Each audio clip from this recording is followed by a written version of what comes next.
O tema de hoje é passou de largo, né? Indiferença. Então nós temos aqui Lucas 10, de 30 a 33, aí você vai entender o que está acontecendo aqui nessa questão. Jesus prosseguiu dizendo: certo homem descia de Jerusalém para Jericó e veio a cair em mãos de salteadores, os quais, depois de tudo, lhe roubaram e lhe causaram muitos ferimentos, retiraram-se, deixando-o semi-morto. Casualmente descia um sacerdote por aquele mesmo caminho e, vendo, passou de largo. Semelhantemente, um levita descia por aquele lugar e, vendo-o também, passou de largo.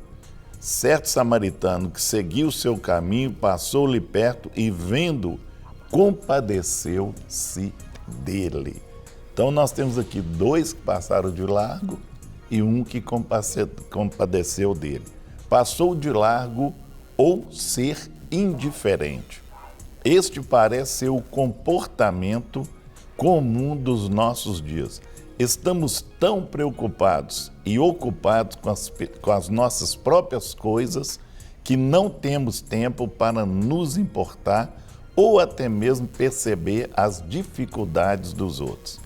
Prezamos tanto individualidade que não nos damos conta que vivemos em comunidade.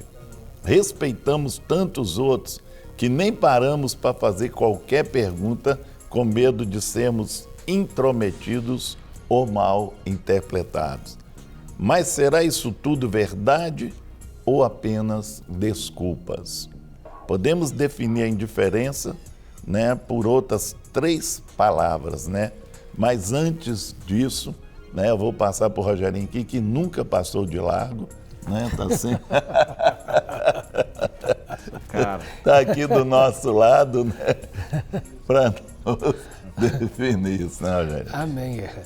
É muito interessante, Guerra, que Jesus, quando ele está contando essa história ou essa parábola, né, ele está falando a respeito de um questionamento que é colocado a ele e que faz muito sentido a gente repensar, né, começar a nossa reflexão, até mesmo baseado nesse próprio questionamento que foi colocado diante do Senhor, quando eles perguntam para o Senhor: quem é o meu próximo?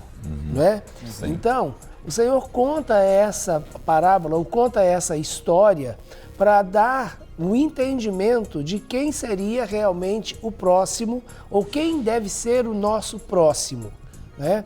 Nesse caso, ele está falando a respeito de um homem, e você provavelmente deve conhecer a história, mas se não conhece, essa história é a história do bom samaritano, que tem um título, né, entre aspas, na maioria das nossas Bíblias, como a parábola do bom samaritano. Então, um homem que foi pego por salteadores e que ficou ferido na beira da estrada, na beira do caminho. E aí vem o sacerdote, e o sacerdote, vendo aquele homem, então o sacerdote estava descendo de Jerusalém, né, vendo aquele homem, ele passa de largo, isto é, ele não presta socorro. Depois vem o levita, também vê aquele homem na beira do caminho e passa de largo. E aí vem o samaritano, e por isso a parábola é chamada de o bom samaritano. Então vem o samaritano, que aí ele vem e presta socorro a esse homem que estava à beira do caminho. E é muito interessante, logo no princípio a gente entende que Jesus ele está colocando de um lado aqueles que eram as pessoas responsáveis pela lei e pela manutenção da lei e da própria religião, que eram os levitas e o sacerdote. Então, quando nós paramos para pensar, né, que eram os levitas e os sacerdotes, isto é, aqueles que serviam no templo, aqueles que tinham um ofício religioso, aqueles que não somente tinham que pregar ou ensinar as palavras ou a lei de Deus, mas que também deveriam viver a lei de Deus, eles não se compadeceram daquele que estava ferido e passaram e trataram aquela situação como situação de indiferença.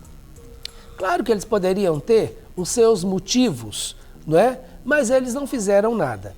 Em compensação, do outro lado estão os samaritanos, que exatamente por causa de uma questão religiosa, por causa da cultura e principalmente do culto misto que foi estabelecido em Samaria desde há muitos anos atrás, quando da ocupação síria, que os samaritanos eles eram excluídos, né?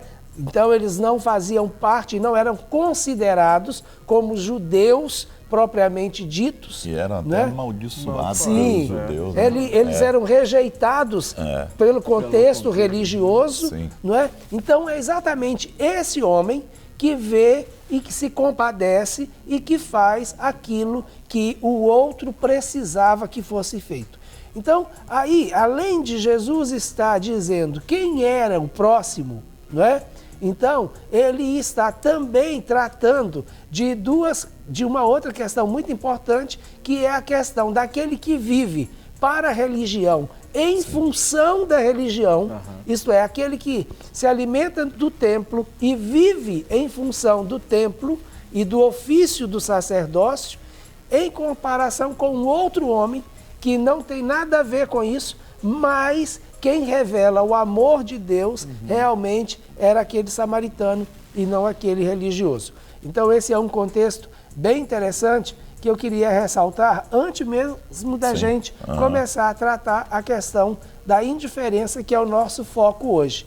Então, para entender quem foi o próximo daquele homem que estava à beira do caminho, o próximo dele foi o sacerdote? O próximo dele foi o levita? Não, o próximo dele foi o samaritano, porque o próximo é aquele que realmente o acudiu na sua necessidade. Né? E aí tem uma expressão bem interessante que a gente costuma dizer que o vizinho é o nosso parente mais próximo, não é? Sim, é isso mesmo. Né? Então, olha só, Rogério, nós já temos aqui uma série de participações e a gente vai então citar. Bom dia, a paz do Senhor, amém, a paz, DDD 69, né, está nos enviando aqui a mensagem. Antes até de começar aqui a ler, eu quero mandar um grande abraço para os nossos queridos irmãos que recebi essa informação agora recentemente, que tem nos acompanhado, nos assistido lá em Madrid, na Espanha. Né? Nós queremos mandar um grande abraço a todos os nossos queridos irmãos, né, irmãs que atualmente são madrilenhos, né, porque vivem em Madrid, e também em Barcelona, né, através ali da nossa querida irmã, a Josi, seu esposo, ali o Alexandre, a Tami, o Alexandre, estão vivendo em Barcelona e frequentando a igreja, e conheceu ali algumas pessoas que têm assistido a Clínica da Alma. E para nós motivo de muita alegria, não é mesmo? Com certeza. Alegria, regozijo, e não só assistindo, mas também recebido da parte de Deus a ministração e como têm sido impactados. Inclusive, fiquei sabendo que eles estão orando para que nós possamos estar lá, né? Então, preparar já nosso passaporte. Eu sei que está todo mundo já de passaporte, agora é só para poder já preparar e gerar isso no reino do Espírito para que se torne natural aí a nossa estadia. Então, para nós vai ser assim, uma alegria muito grande, né? A gente poder estar com os irmãos. Eu sei que assim, não só na Espanha, mas em muitos outros lugares, né, nós temos recebido informações de pessoas que têm sido tão abençoadas através do programa, e para nós é uma alegria e uma grande responsabilidade também, não é? Bom dia a vocês que fazem parte do programa Clínica da Alma. Sou de Currais Novos, lá no Rio Grande do Norte. Quero primeiro agradecer a Deus por mais um dia poder participar desse maravilhoso programa que me faz bem como pessoa e fico com o espírito renovado. Amém. Amém. Peço oração para os meus familiares e em especial pelo meu netinho, Pedro Henrique, que está doente com problema só um minutinho aqui, que fugiu, com problema na boca, cheio de aftas e febre, e peço que Deus cure o mesmo. Ele tem 5 anos. Um grande abraço da Célia. Ô Célia, obrigado, viu, pela sua participação. E nós vamos orar, sim, aqui no final do programa, apresentando e colocando diante do Senhor, viu? Aqui nós temos uma participação. Bom dia, DDD 14. Bom dia, meus queridos professores.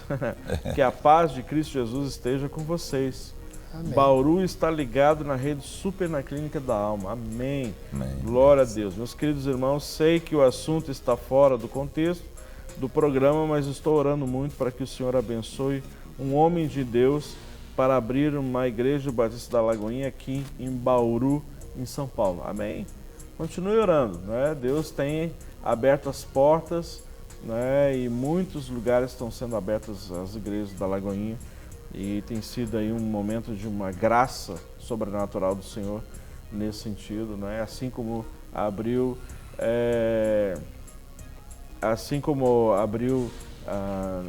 na Espanha, né? Deus está abrindo também em outros lugares e Deus tem levantado homens e mulheres para estar à frente dessas igrejas, amém? Em nome de Jesus. Vamos lá, Guerra. Nós temos aqui o primeiro tópico, que é o desprezo, né? Que é uma coisa muito pesada e que cria muitas feridas nas pessoas, é o desprezo. E esse homem, ele foi desprezado 2 vezes, né? Foi desprezado pelo sacerdote e pelo levita. E muitas vezes as pessoas sentem desprezadas. E o que acontece? Vão gerar feridas nessas pessoas. Isso aí deixa, né, a pessoa com a estima baixa, sabe? Mexe muito com o interior da pessoa. E muitas vezes cria raízes na pessoa que depois tem que ser curada, porque ela sente muito por baixo. Então nós temos aqui hoje sobre o desprezo aí que... Essa palavra, Guerra, ela poderia ser realmente uma das variações da indiferença, o desprezo, não é? E quando a gente para e pensa o desprezo, dá aí uma impressão, né, de que é menos ruim. Na realidade, a indiferença, ela é tratada de uma forma menos ruim, não é? Com certeza. Quando a gente fala, fulano foi indiferente, isso não dá uma conotação tão pesada a exatamente o que é essa palavra e o que ela significa. Mas quando nós paramos para pensar que a indiferença, ela é, entre outras coisas que nós vamos ver aqui, o desprezo, aí nós vamos ver o quanto que a indiferença ela fere e o quanto que a indiferença causa danos, né? É muito interessante porque quando a gente começa a pensar, né, entre os opostos, normalmente a gente costuma associar que o oposto do amor é o ódio. Eu não penso dessa maneira. Tanto o amor quanto o ódio, eles são sentimentos que têm uma força extremamente grande e um poder muito grande nos 2 sentimentos. Com certeza. Mas eles não são sentimentos que se opõem de uma maneira tão completa. Na realidade, são 2 sentimentos fortes, mas eles não estão em lados opostos, né? Porque o amor e o ódio são 2 sentimentos que caminham até certo ponto muito próximos uns dos outros. Com certeza. Né? Então são 2 sentimentos que caminham próximos. Agora, quando eu penso no contrário do amor, eu penso exatamente na indiferença. Por quê? Porque quem ama se importa e a indiferença é quem não se importa, é quem despreza. Então, a indiferença, na minha opinião, é que é o contrário do amor. Então, ele é um sentimento, o amor é um sentimento, o ódio também é um sentimento. O amor sendo um sentimento, o contrário do amor é a falta do sentimento. E o desprezo é a falta do sentimento. E quando a pessoa deixa de amar, ela não fica com ódio do outro, não, ela fica indiferente com o outro. Indiferente com o outro. Ela trata com indiferença. Exatamente. Né? E até despreza, despreza. Né? Porque, né, gela a pessoa, deixa de conversar.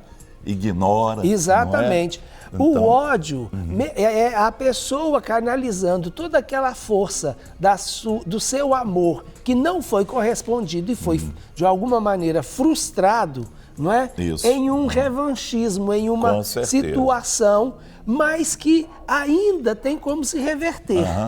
Né? Mas a indiferença, dificilmente ela vai ser revertida. Sim. Né? Então, quando nós desprezamos alguém, nós somos indiferentes com essa pessoa. E o que seria mesmo o desprezar? É não prezar, é mesmo vendo e sabendo não dar importância alguma. Né?